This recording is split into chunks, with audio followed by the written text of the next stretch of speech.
In this video, we're going to talk about how to use a mentor effectively and what does a mentor really do for us. That's what we're going to talk in this video.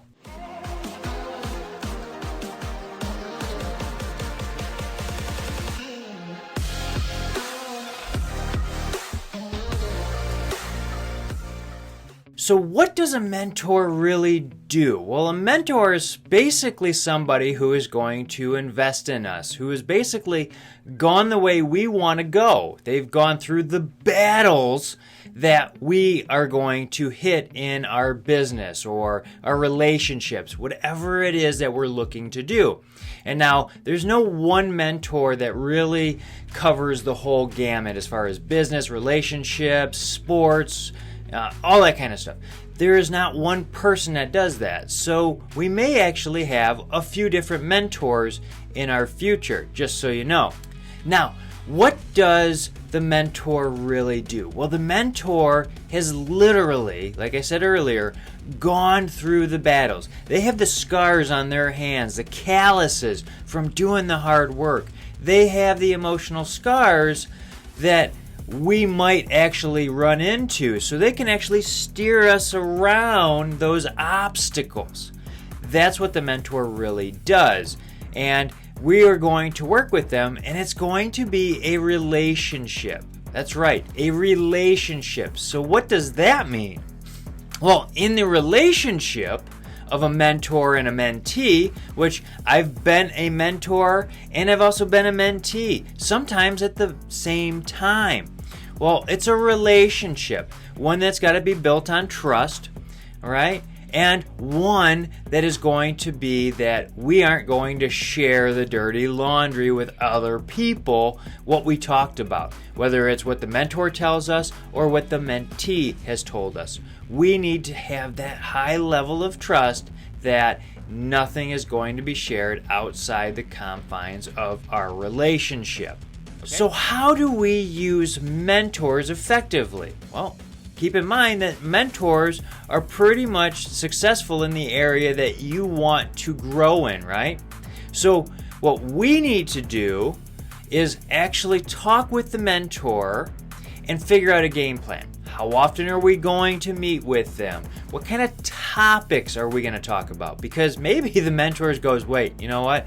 I'm good at X, Y, and Z, but this other item right here, you might want to talk to this person who's helped me. So you might have multiple mentors. So we want to make sure that we have that narrow focus and that they're going to help us on the right path. The number two thing we really need to understand from the mentor is that their time is valuable. Just like any relationship, we don't want to waste that time. Let that sink in again. We do not want to waste their time. So when we're going to meet with said mentor, we definitely need to make sure that we are showing up with questions. That's right. We have to prepare. So we need to write down questions that we can ask that mentor on and really dig in. And I guarantee when you do that, you're going to see the fruits of your labor. So definitely we need to prepare. We need to write down those kind of questions that we see coming. And here's the deal, the mentor is probably going to go, yeah, and here's what else will happen. And that's something that we really need to know. And the mentor is going to help us with that. So we need to prepare, have that relationship.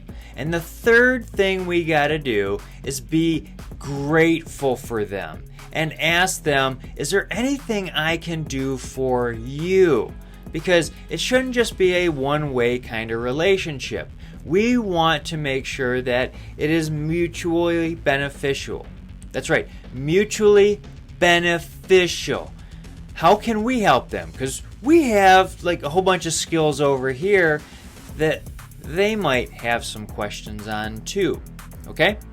Now, as a mentor, we want to make sure that we're not talking all the time. We want to be listening. So if you get into one of these things where the mentor just keeps talking and talking and talking and talking, well, that's not the right kind of mentor.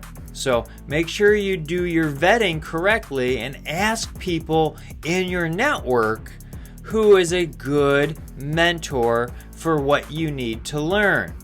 There's people out there that will be able to help you, and then there's some people that won't. So we need to do our due diligence. Just don't find the first person that says, yep, I can mentor you, because it might be giving you some bad data by doing that. So be cognizant of picking your mentors correctly, vetting them out.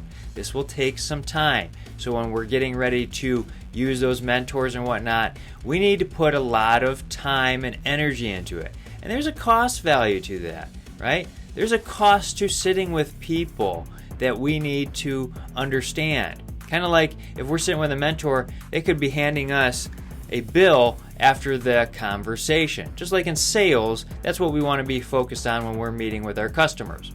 So we want to make sure that we're getting the best bang for our buck and finding the right mentors. And if we do, guess what? We're going to avoid some of those obstacles that are in our way, and we're going to be more successful by doing so. All right? If you have any more questions, my contact information is below. I'll be glad to help point you wherever I can to help you as far as mentors go, or sales and leadership concepts.